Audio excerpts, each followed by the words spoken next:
Ako si Yan, isa akong solbetero at ito ang kwento ko. Papunta na nga ako sa lakuan ko na napansin ko na sobrang dilim na langit dito sa likuran ko. Panigurado to, ulan na naman to ng malakas. Kaya kailangan ko magmadali. Wala pa naman akong benta. Kakalabas ko lang kasi. Huminto mo na nga ako dito at kinuha ko na yung payong ko. Kasi panigurado to, biglang buhos na lang to bigla. Kaya inanda ko na yung payong ko bago pa umulan. Nung nalagay ko na nga yung payong ko, umalis na ako.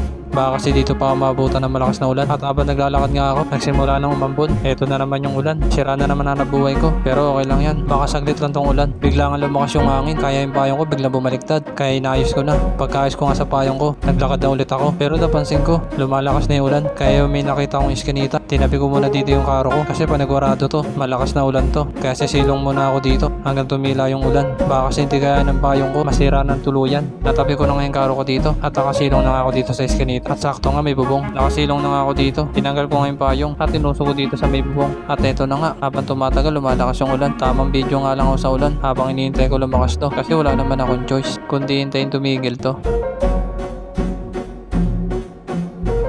Habang nakasilong nga ako dito at eto na lumakas na yung ulan at habang tumatagal nga palakas yung ulan kaya wala na talaga magagawa kundi panoodin yung ulan habang bumabaksak. Eto yung part na nakakalungkot sa isang solbetero kasi kapag umulan talaga wala talaga kami kinikita. Yung medyo umina nga yung ulan nagpasya na akong umalis dito kasi may isang oras na rin ako nandito at habang nilalabas ko ngayong karo ko dito sa iskinita umaambon pa rin at sobrang dilim pa rin ang langit. Baka tuloy-tuloy pa rin yung ulan nito. Huminto mo na nga ako dito at kinuha ko yung payong ko kasi medyo malakas pa rin yung ambon kaya magpapayong muna ako. Pagkatapos kong ilagay yung payong ko, hindi na rin ako nagtagal. Umalis na ako. Kung nagustuhan mo pala yung kwento ko, pakilike naman siya ka-share. Hanggang dito na lang. Salamat.